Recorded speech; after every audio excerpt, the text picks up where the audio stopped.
हक बोलने, हक सुनने और हक पर अमल करने की तौफीक अता फरमाए। अज़ीज़ाने मिल्लत इस्लामिया,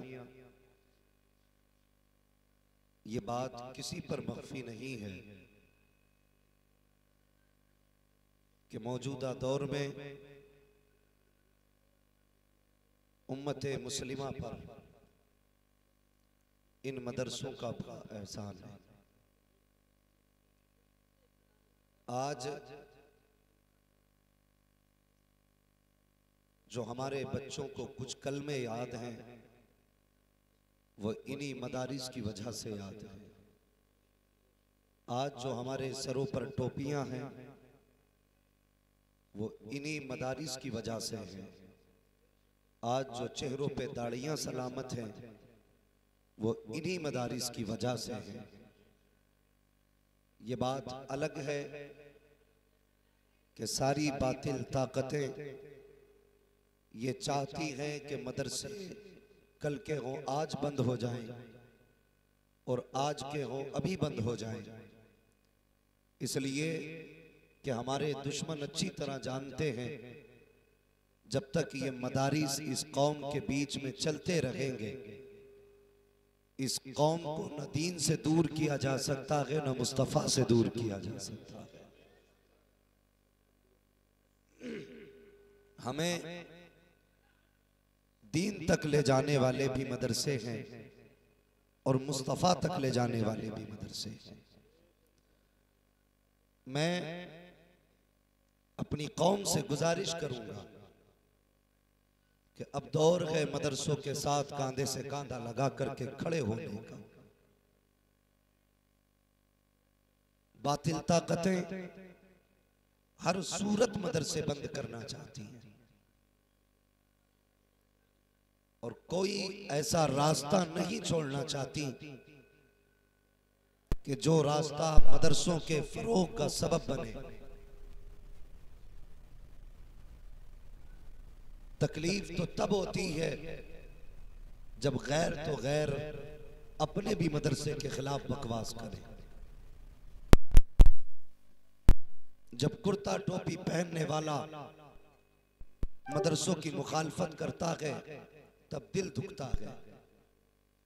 हकीकत यह है अगर ये मदरसे बंद हो गए तो कोई जनाजे पढ़ाने वाला नसीब नहीं होगा। अगर इन मदरसों को ताले लग गए तो कोई निकाह पढ़ाने वाला नसीब नहीं होगा। अगर ये मदरसे बंद हो गए तो मरते वक्त कोई तुम्हें कुरान सुनाने वाला नसीब नहीं होगा। ऐसी बेबसी की मौत मरोगे कि उससे ज्यादा बुरी मौत नहीं हो सकती कि हम एड़ियां रगड़ते रहेंगे और कोई कुरान सुनाने वाला नसीब नहीं होगा। इसलिए मेरी गुजारिश है हम अपने मदरसों के कांधे से कांधा लगा दें और इन उलमा से ये कहें कुरान पढ़ाना तुम्हारा काम है, इंतजाम करना ये हमारा काम। अब ये जिम्मेदारी बनती है उम्मत की कि मदरसों के कांधे से कांधा लगा के खड़े हो जाएं और पूरी दुनिया को बता दें जिन्होंने मदारिस के चंदे बंद किए, जिन्होंने मदारिस के वज़ाइफ बंद किए, जिन्होंने मदारिस की आमदनी बंद की, उन्हें ये बता दो ये मदरसे कल भी मुस्तफा चला रहे थे आज भी मुस्तफा चला रहे।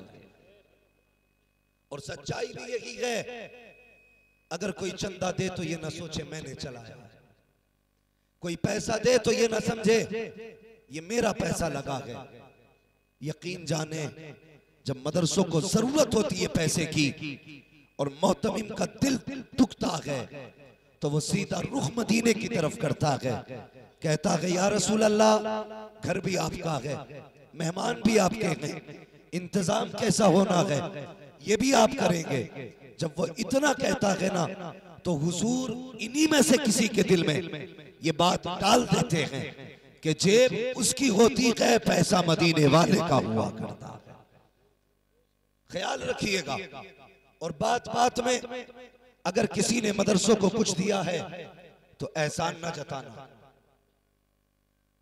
ये मत कहना इसकी बुनियाद में मेरी ईंट लगी है निकाल के ले जाऊंगा। ये मत कहना जब ये नगी पट रहा था तो पैसा मैंने दिया था। ये मत कहना जब तनख्वाह नगी थी तो मैंने चंदा दिया था। कभी ये सोचना भी मत और 10 रुपए दे करके ये घमंड मत करना कि मैंने इन मदरसों और कुरान वालों का हक अदा कर दिया है। कसम खुदा की अगर खून का एक एक कतरा भी कुरान के लिए दे दिया जाए तब भी कुरान का हक अदा नहीं हो सकता। हम अपने असलाफ की जिंदगी देखें, अपने बुजुर्गों की जिंदगी देखें, उन्होंने किस तरह से कुरान की खिदमत की, उन्होंने किस तरह से कुरान को आगे बढ़ाया। आज तो हम घर में लेटे हैं, न गिरबान पकड़ा गया, न गालियां मिली, आंख खुली, कान में मुअज्जिन ने अजान दी और कहा मुबारक हो हुजूर की उम्मत में पैदा हो गए। ये खुशनसीबी अल्लाह ने हमारे मुकद्दर में लिखी कि हमें हुजूर की उम्मत में पैदा किया। हम मुसलमान हैं, हुजूर की उम्मत में पैदा किए गए। कसम खुदा की हमें कुरान के लिए न सर कटाना पड़ा, न बच्चे देने पड़े, न हमें खून देना पड़ा, न हमें फाके करने पड़े। यही वजह है आज कोई कुरान की इज्जत करने तैयार नहीं है, कुरान वालों का एहतराम करने तैयार नहीं है। ए मेरी कौम के जवानों, मेरी बात दिल पे लिख करके लेकर के जाना, ये कुरान वाले कोई आम अफराद नहीं है, ये आम जमात नहीं है, बल्कि ये वो जमात है अगर इनमें का एक बंदा हाथ उठा के दुआ कर देता है, बाकी आमीन कह देते हैं, तो कसम खुदा की तकदीर भी बदल जाती है, मुश्किलें भी टल जाया।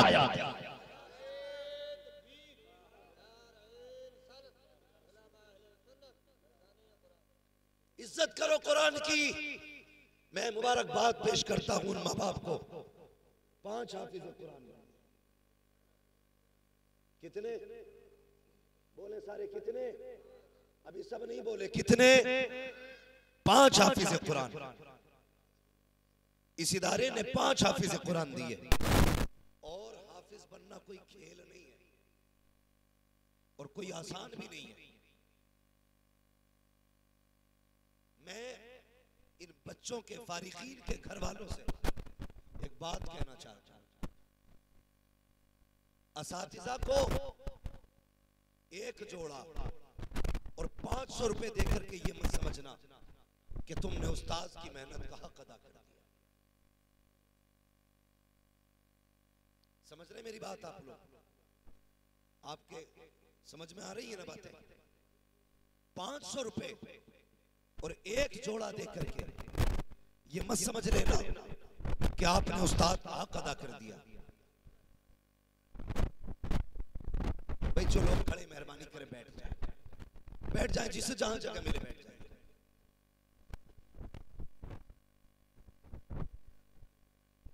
देखिए हजरत खुद उठ के गए यहां से आपको बैठाने के लिए। मेहरबानी करें बैठ जाइए जो लोग खड़े। माशाल्लाह। देखो भले फर्श पे जगह ना हो, दिल में जगह बना लो, थोड़े सिमट के बैठ जाए।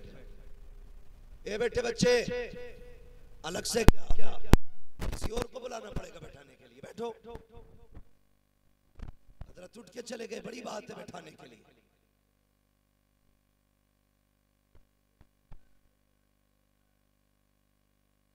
माशाल्लाह, जिसको जहां जगह मिले बैठ जाए। मैं क्या कह रहा था? तवज्जो है आपकी?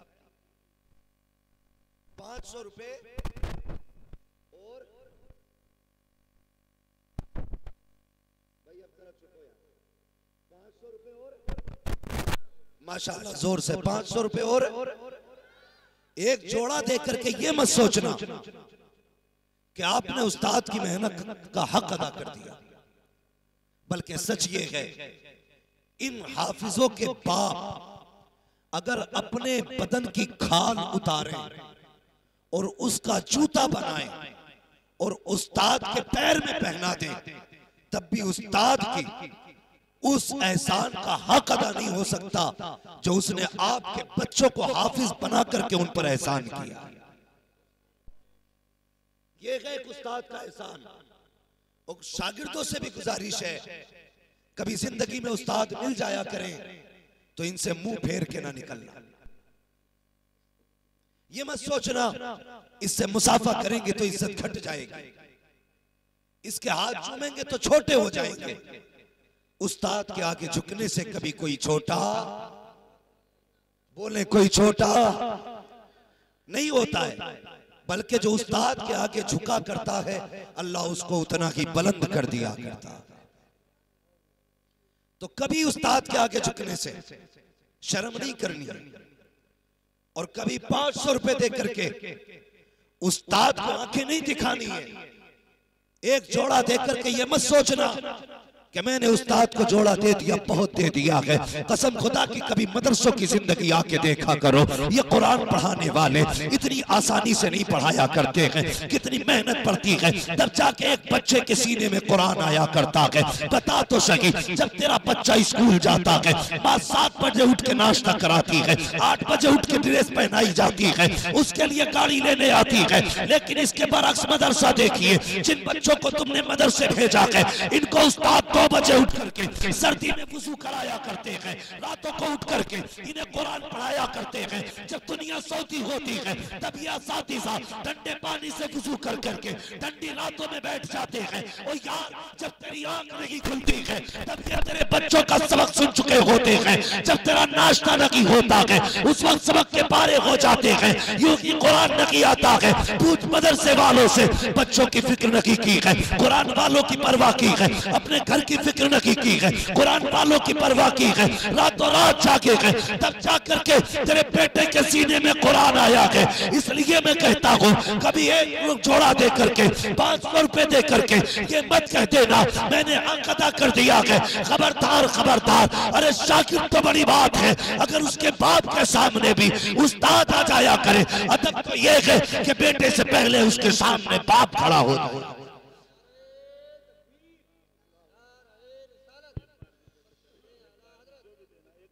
भाई असातिज़ा की इज्जत करो, कदर करो असातिज़ा की। और मेरी बात सुने हजरत, ऐसा भी होता हमारे आज का जो दौर है, हम तो फिर भी बहुत अच्छे दौर में पढ़ लिए, आज का दौर बड़ा खतरनाक दौर है। मजाल है अगर उस्ताद शागिर्द से कपड़ों पे परहेज करा ले, मजाल है उस्ताद बच्चे से कपड़े धुलवा ले। माँ बाप डायरेक्ट कहते हैं बच्चा पढ़ने भेजा था, काम करने नहीं। मैं उन गधों को बताना चाहता हूं जिनकी ये ज़हनियत है कि मेरा बेटा अपनी मेहनत से काबिल बना है। खबरदार, कोई बंदा अपनी मेहनत से काबिल नहीं बनता, बल्कि उस्ताद की अताओं से काबिल बना करता है। ये तो कभी मत सोचना कि मेरा बेटा मेहनत करके इतना बड़ा हो गया। लेकिन सुनिए, कभी कभी मेहनतें वो मकाम नहीं देती जितनी उस्ताद की दुआएं बुलंदियां दे दिया करती है। ये मेरे सब बड़े बैठे, इन्हें बताना मकसद नहीं, आपको समझाना मकसद है। हाँ, आपको समझाना मकसद है। उस्ताद ने जूते उठवा लिए, कपड़े धुलवा लिए, बाप का तेवर बदल गया ना। आज तक मैंने अपने बच्चे से पानी तक नहीं मंगाया, तुम मेरे बच्चे से कपड़े धुलवाते हो। शर्म कर शर्म। मुफ्ती अहमद यार खान नईमी रहमतुल्लाह की ताला अलैह, तारीख पढ़ इनकी, आपके पास एक खातून आई, बच्चा लेके आई, जवान था। हुजूर ये मेरा बेटा है, इसे अपने पास रख ले। आपने फरमाया क्या करेगा ये? कहा हुजूर बस चाहती हूं कि मेरा बेटा कुछ बन जाए। आप मुस्कुरा के कहने लगे ये बूढ़ा हो गया, अब क्या पढ़ेगा? उसने कहा अगर ये पढ़ने लायक नहीं है तो कम से कम खिदमत के लिए रख ले। क्या करेगा तेरा बेटा? का जो चाहे कराए, अपने पास रख ले। मुफ्ती अहमद यार खान नईमी रहमतुल्लाह ताला अलैह, आपने बच्चे को रख लिया। जानते हो वो कितने अदब वाले लोग थे। एक दिन नहीं महीने बीत गए, एक सबक नहीं पढ़ाया। उसने कहा हुजूर मैं क्या करूं? फरमाने लगे मेरे घर में झाड़ू लगाता रहा। फिर वक्त बचा, हुजूर अब क्या करूं? फरमाने लगे अब ऐसा कर, मेरे जानवरों का चारा काट के ला। वो चारा काट के लाता।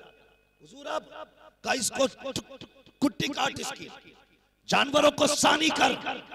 इसी तरह उस जवान के 7 साल गुजर गए। एक दिन दरसगाह में नहीं बैठा।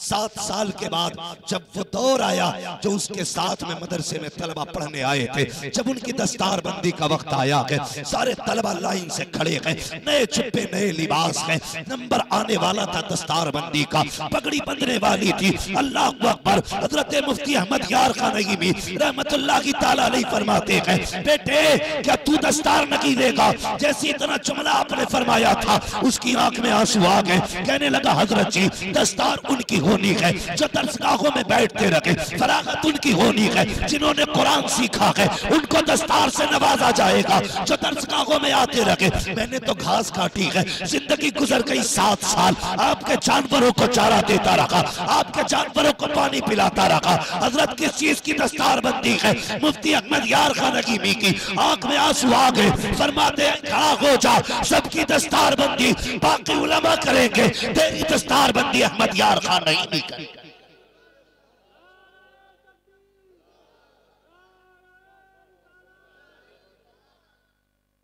भाई मुफ्ती अहमद यार खान नईमी फरमाते,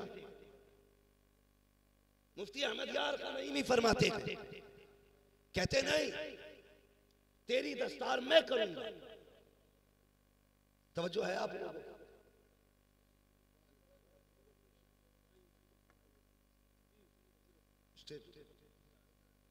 मुफ्ती अहमद यार खान नईमी फरमाते तेरी दस्तार मैं करूंगा।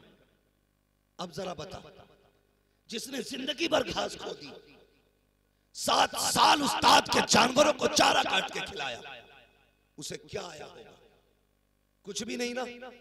यहां तो दरसगाहों में बैठ के हम खाली रह गए और वो तो घास काटते रहे, चारा काटते रहे। सुने, जब सारे फारिकीन की बाकी उलमा ने पगड़ी बांधी, लेकिन उस शागिर्द के मुफ्ती अहमद यार खान नईमी रहमतुल्लाह ताला अलैह ने पगड़ी बांधना शुरू की। हर बल पे आप रो के कहते यार मुझे छोड़ के तो नहीं चला जाएगा, आज मैं तेरी फरागत कर रहा हूं, मैं दस्तार दे रहा हूं, ये तो सब चले जाएंगे, तू मुझे छोड़ के तो नहीं जाएगा। कहते जाते रोते जाते जब पगड़ी बंद के तैयार हो गई, हाथ पकड़ के कहने लगे बता यार छोड़ के तो नहीं जाएगा। अब आप फरमाते हैं बेटे अब मेरी नजर कमजोर हो गई है, उम्र का तकाजा भी है, अगर तू चला गया मेरे रजिस्टर कौन संभालेगा, मेरी तिजोरी कौन संभालेगा, मेरे कागजात कौन बताएगा, मेरे औराद व वज़ाइफ का वक्त कौन याद दिलाएगा। यार तू चला जाएगा, मुझे तेरी आदत सी हो गई है, तेरे बगैर कैसे मेरा काम चलेगा। तो उस शागिर्द ने क्या कहा था? खादिम ने कहा था हुजूर मैं किसी लायक होता तो चला जाता, जनाब जब कोई मुंह नहीं लगाता था तब आपने मुंह से लगाया है, अब आपने मुझे जब इतना बड़ा कर दिया है कि पगड़ी बांध दी है, अब आपको छोड़ के किधर जाना है? कहीं नहीं जाना है, जिंदगी कदमों में गुजारनी है। अल्लाहु अकबर। मुफ्ती अहमद यार खान नईमी की जिंदगी भर खिदमत करते रहे, लेकिन क्या रुतबा दिया खुदा ने। जरा देखें वो लोग जो अपनी मेहनत पे नाज करते हैं, अपनी काबिलियत पे नाज करते हैं। सुने प्यारे, उस दौर के उलमा फरमाते हैं कि जब कोई मसला टक जाता, कोई अनलकी होता था, बड़े बड़े मुफ्ती जिसमें सर पकड़ के बैठ जाते थे, फिर इकट्ठा होकर के सब इनके पास आते थे। कहते हैं जो मसला कहीं अनलकी होता था वो हजरत के इस खादिम की बारगाह में चुटकियों में हल हो जाया।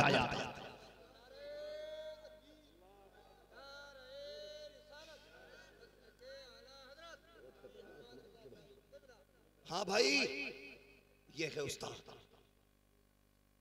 ये है जो कभी मेहनत नहीं देती, वो कभी कभी उस्ताद की दुआएं दे दिया करती। अगर उस्ताद तुमसे अपने जूते चाटने का हुक्म दे तो चाटो जबान से, इसलिए कि उसकी नजर है जो तुम्हें आगे करेगा। मैंने बड़े बड़े काबिलों को बदल के जाहिल होते भी देखा, जागिल होते भी देखे। जब उस्ताद से उलझ गए तो बचे नहीं। जो रब देना जानता है वो रब लेना भी जानता है। बुजुर्गों ने फरमाया बा अदब बा नसीब, बे अदब कम नसीब। अदब पहला जीना है काबिलियत का, अदब करोगे तो आगे बढ़ोगे। ये होता है उस्ताद अगर आपके बच्चे से कोई भी काम मदरसे में लिया जाए, आइंदा कभी मत कहना मैंने बेटे से पानी नहीं भरवाया, मैंने बेटे से तिनका तक नहीं तोड़वाया। उस्ताद की मर्जी पे छोड़ दिया करो, बेटा तुम्हारे हवाले है, चाहो तो पढ़ाओ, चाहो तो इससे सिर्फ जिंदगी भर जूतियां उठवाओ। हाँ, मगर बड़ी तंग नजरी है। और ये तजर्बा कर लेना, जो लोग इस चीज पे नजर रखते हैं ना, मेरे बेटे ने क्या किया है, कितना कर रहा है, इसने क्यों किया, ये तो हमने नहीं कराया, उनकी औलाद कभी कामयाब नहीं होती है, कभी कामयाब नहीं होती है। और मैं गुजारिश करूंगा तलबा से, फारिग होने के बाद हम लोग कभी उस्ताद की गलियों में चक्कर नहीं लगाते। हर साल हम मुजाबिरों की कोलक में 10-5 हजार डाल देते हैं। जिस उस्ताद ने हमें मिट्टी से सोना बना दिया, कभी 2 रुपए उसकी बारगाह में लेके नहीं जाते। जहां तुम, मैं बाजारों पे जाने से इनकार नहीं कर रहा, 36 बार जाओ तुम्हारी मर्जी है, लेकिन साल में 2 बार उस्ताद की चौखट पे भी जाया करो। ईद के दिन उस्ताद को सलाम करने जाया करो, बकरा ईद पे उस्ताद से मिलने जाया करो। माना कि अब पढ़ाई की उम्र नहीं है, लेकिन दुआओं की उम्र अभी भी बाकी है। जो आप मेहनत से हासिल नहीं कर सके, इंशाअल्लाह वो तुमको दुआओं के जरिए दिया जा सकता है। कभी भी असातिज़ा के कामों पे ऑब्जेक्शन ना उठाएं। कभी ये नहीं कि बेटे से काम क्यों कराया, तो ये कुर्बानियां होती हैं असातिज़ा की। 500 रुपए और 1000 का जोड़ा दे करके उसके एहसानों का बदला मत समझ लेना पूरा हो गया। आला हज़रत ने तरतीब बयान की, फरमाते मेरे उस्ताद, माँ बाप, भाई बहन, अहले वुल्दो अशीरत पे लाखों सलाम। पहले उस्ताद को रखा है, उसके बाद बाप को रखा है। पता चला बाप से बड़ा उस्ताद होता है। तुझसे भी बड़ा तेरी औलाद के लिए तेरा उसका उस्ताद है। ख्याल रखना है हमेशा। ये तो है उस्ताद के अपने जो इसकी कुर्बानियां हैं, अल्लाह अकबर। और फिर आप मदरसों की कुर्बानियां देखें, इन इदारे वालों की कुर्बानियां देखें, मदरसे वालों के एहसानात देखें, कितने एहसानात किए। और मेरी गुजारिश है, लोग कहते हैं कि लोग कुरान की इज्जत नहीं करते, हम कहते हैं पहले हमने कुरान वालों की इज्जत छोड़ी है, उसके बाद दूसरों ने कुरान वालों को जलील किया है। पहले हमने कुरान वालों को जलील किया। आप कहेंगे कैसे, हम तो हाफिज जी कहते हैं हमेशा, हम तो हजरत कह के बोलते हैं हमेशा। हाँ बोलते हो हजरत कह के, लेकिन अमल में कितना आपने इनको आगे रखा। इन कुरान वालों को कभी तेरे घर के शुद्ध माल से भी दावत मिली? ज़कात और सदक़े के अलावा कभी खिलाया? नहीं। इनकी दावत भी हुई तो कब, जब अब्बा मरा या अम्मा मरी या बीवी का जनाजा निकला, तब इन गरीबों के लिए कुछ चावल निकलते घरों से।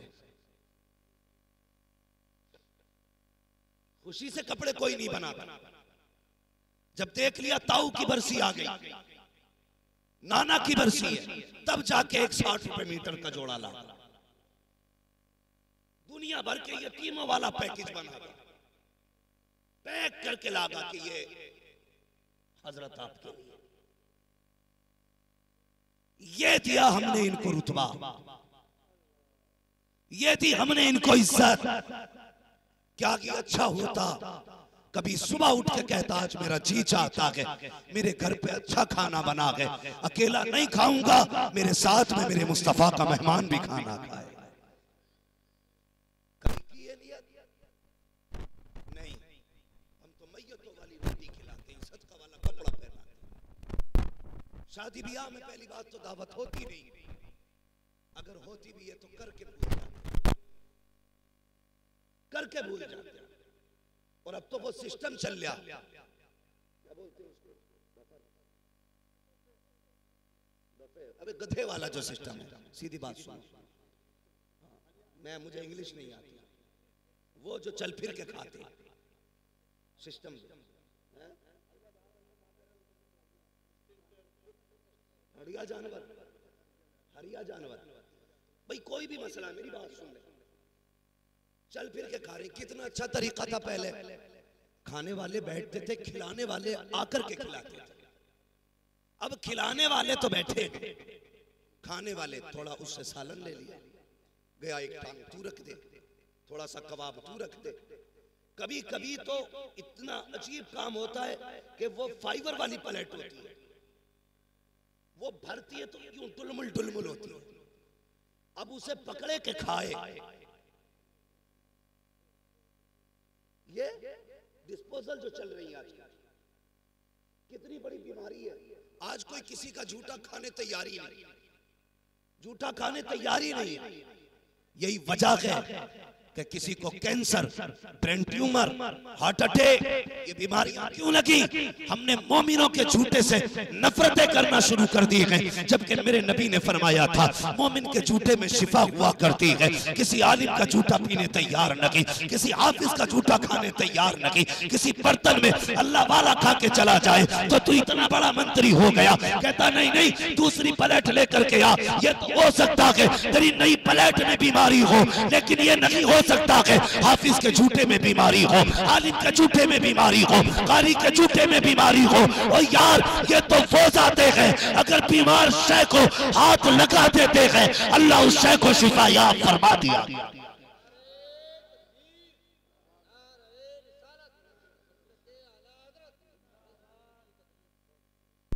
कुतब बना घूम रहा, झूठा नहीं खाएगा। वो शर्म कर, हज़रत नफरतें हो गई इससे। जब एक गिलास में हम पानी पीते थे तो मोहब्बतें थी, एक प्लेट में खाते थे तो एक दूसरे का दर्द था। आज